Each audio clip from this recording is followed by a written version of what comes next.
સિહોરમાંથી માથાભારે તત્વોનો ત્રાસ સામે આવ્યો। મહિલાએ આપવીતી રજૂ કરતા કહ્યું હતું કે 3 શખ્સો ઘરમાં ઘૂસી આવ્યા હતા અને છોકરાને મારવા લાગ્યા હતા તેમજ ઘરમાં રહેલી ઘરવખરી સળગાવી દીધી।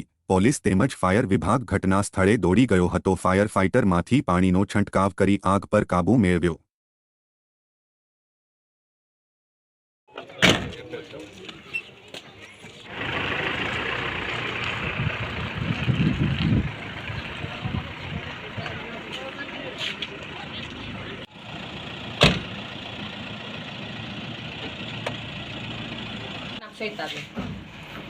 સૈતાબેન તળપદા કોળી નાથની વાડી આગળ રહું અને હું ઘરકામ કરું અને મારો છોકરો જમતો હતો અને 3 જણા આવ્યા અને મારવા માંડ્યા। મારો છોકરો બીકનો માર્યો, મારા હાહુ ઘરે વહી ગયો અને એને બધું કબાટમાંથી ઘરમાંથી આખી ઘરની ઘરવખરી મારી હળગાવી દીધી, બધું પેટું નાખી, બધું ઘરમાં કોઈ વસ્તુ મારી નથી રહી, કબાટમાંથી ને બધું કાઢીને હળગાવી દીધું।